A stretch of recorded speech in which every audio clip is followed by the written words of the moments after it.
In this video, I will show you how to make an animated lower third in Premiere Pro.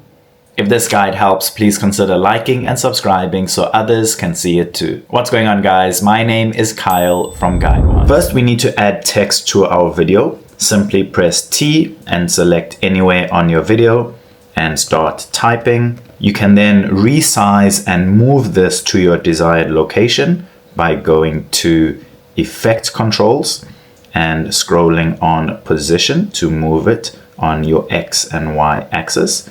And then you can use the scale to change the size. Now we need to add a background. To do this, go to the top and select Graphics and Titles. Scroll down to New Layer and find Rectangle. We will then see a rectangle appear on our video.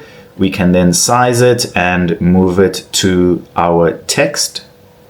You want to make sure that it covers your text completely. To get your text in front of or on top of your rectangle, simply go to Properties and move Shape below your text. Now you can see that my text is on top of my blue rectangle.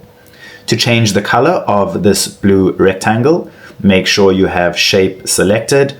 Scroll down to Full and you will see a blue box. Select it and then you can change the color of your box. Once you have found your color, tap OK.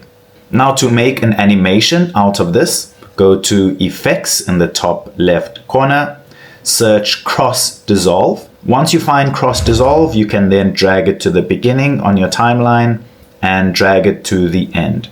So now when we play our video, it will cross dissolve in and it should also cross dissolve out.